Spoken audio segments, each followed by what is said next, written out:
Welcome to fourth module of e-learning in MD Panchkarma first year.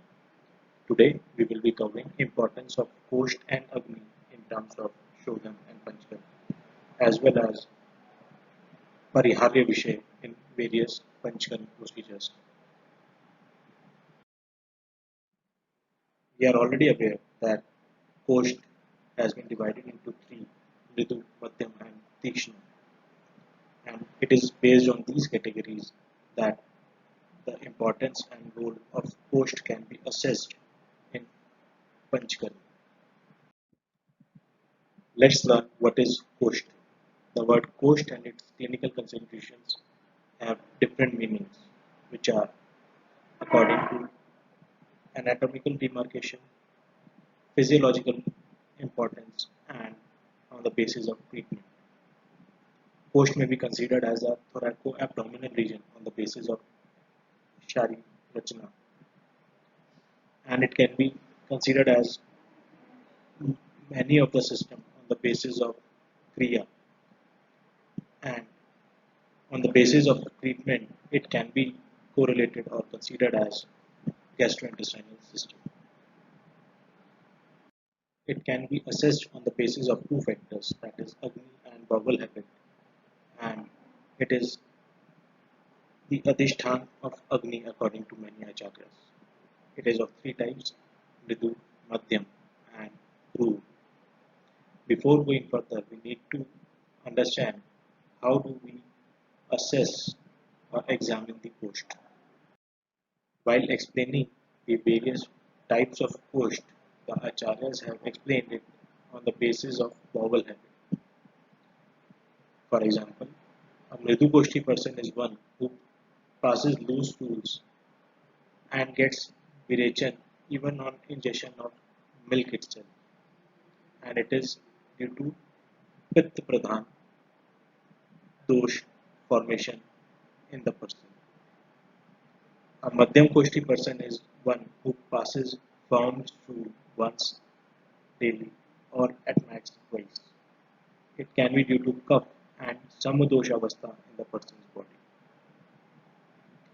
And a Krur Koshti person is one who passes hard stools and sometimes is having constipation, and it is not necessary that they pass stool daily.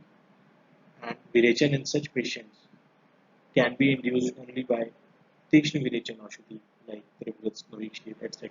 And it is due to Vata Pradhan nature in the constitution of the body, or the Vata Pradhan Dosha Avastha in the body.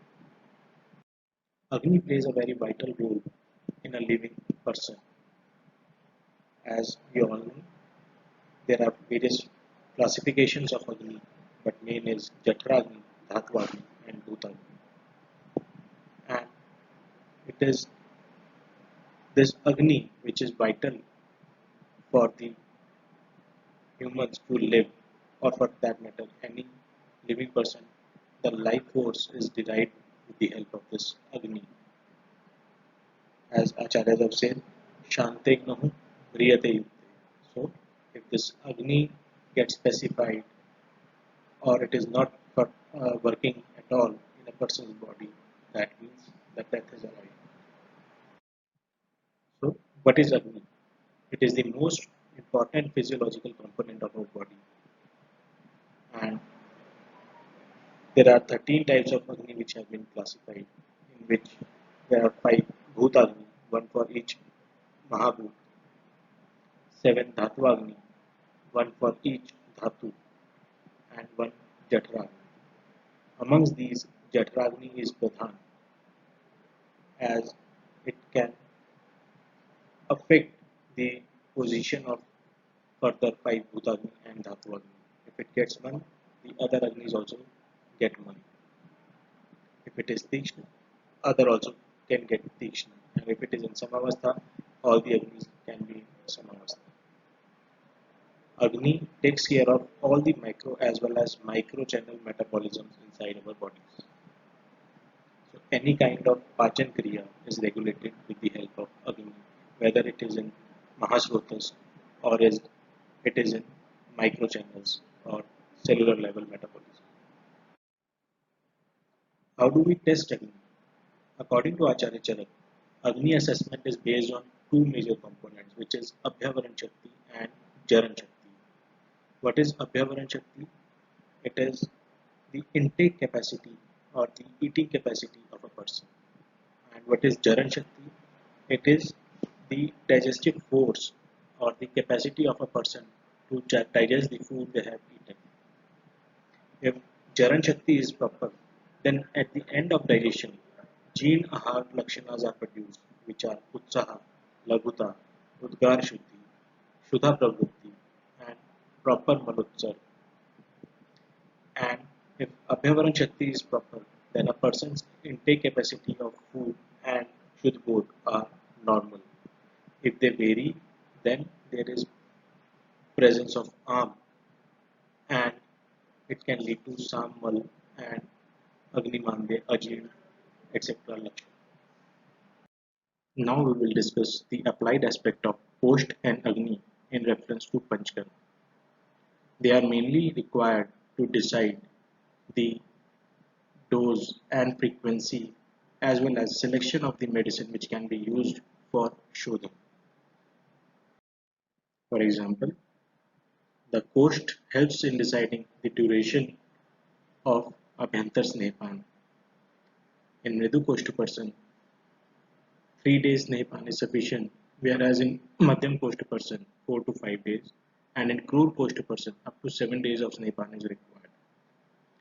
It also helps in deciding the dose of medicine. It is said that a Mridu Koshti person requires Alpa Matra, Madhyam Koshti person requires Madhyam Matra, and Krur Koshti person requires Uttam Matra of the Shodhan Aushadhi. As well as at the same time, it helps in deciding the dose of Anupan. That is, Bangasen says that if Ushnajal is to be used as Anupan, its matra is described as 1 pal in Mridu Kosht, 2 pal in Madhyam Kosht, and 3 pal in Krur Kosht. Agni plays various roles, and it is important to assess if Agni is in normal avastha, is Tikshna or Man. If Agni is Man, it can lead to Samta, and hence Deepan and Pachan is a mandatory process which is to be given till Agni comes to its normal state. Same if Agni is in Tikshna avastha, we need to bring Agni to a normal state so that proper Snehapan can be done. It also helps in identifying Snehan Lakshan and whether they are appearing as expected if Agni is in normal state. And it also helps in selection of Aushad to avoid any complication and planning of Sansarjan Kram after the Shodha. Shastra has divided Pariharya Vishay into Aharaj and Viharaj based on Purukar and Pradhankar. What are the various Pariharya Vishay that have been advised in reference to Purukar? First, in Snehipan or Snehan Karma, Acharyas have advised use of Drav, Ushna, Anabhishandhi, not Atisnigdha, Asankirna Bhujan, which is Agnivardhak in nature to be used. After Snehapan, Ushnodak Pan is advised as it helps in proper digestion of Sneh. After the Sneh is digested, Ushna Yavagu, Sugandhi Sneh Rahit Yush, Masras, or Alpagrit Yukt Vilepi can be given as Pathe, as it helps to avoid the various complications that may arise in Snepan like Brahm, Krishna, Alasya, etc. In Bihar, Brahmacharya, Shapashay, Shayanasana, and Apravastan are the Patya Vihar to be followed as they help in maintaining the balance of three dosha. Similarly, Veg Vidharan, Vegodhiran, Vyayam, Uchchavachan, Him and Atap Sevan, Krodh and Shok should be avoided during Snepan as they can cause a lot of complications. During Svedan, the Pratyaya Ahar includes Anavishandi and Ushna Bhojan, along with all the Pathya which have been told in Sneha. Apart from this, in Bihar, Shanhe Shanhe Mardam, Ushna Jal Snan, covering the body with cloths, and staying in Nivatastan to prevent any kind of Prabhat Sevan are advisable as they help in preventing any complications from swimming.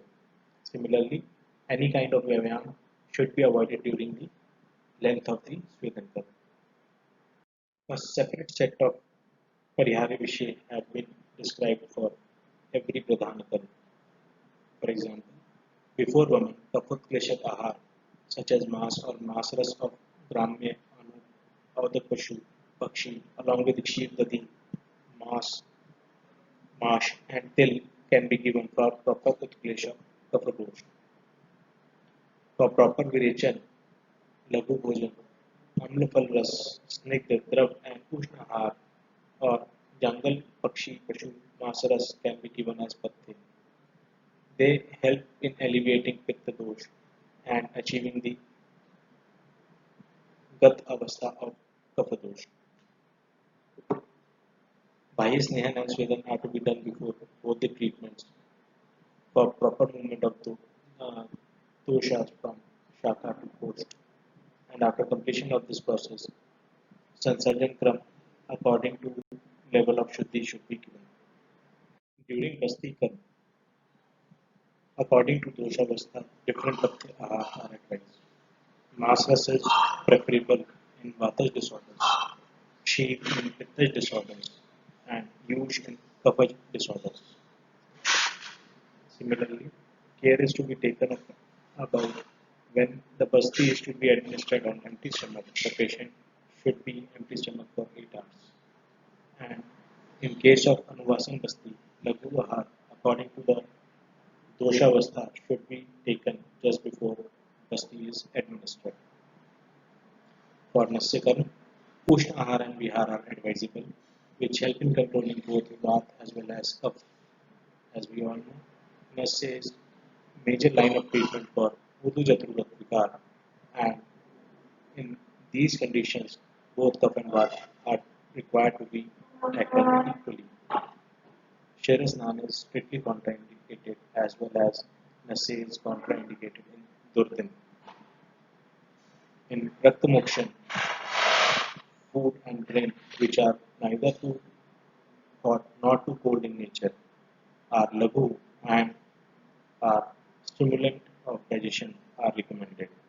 Any kind of exercise, intercourse, cold bath, divaswab, and pravat sevan, as well as food which have shar, amla, katuras, or pittavardhak nature should be avoided till the body gets its normal strength.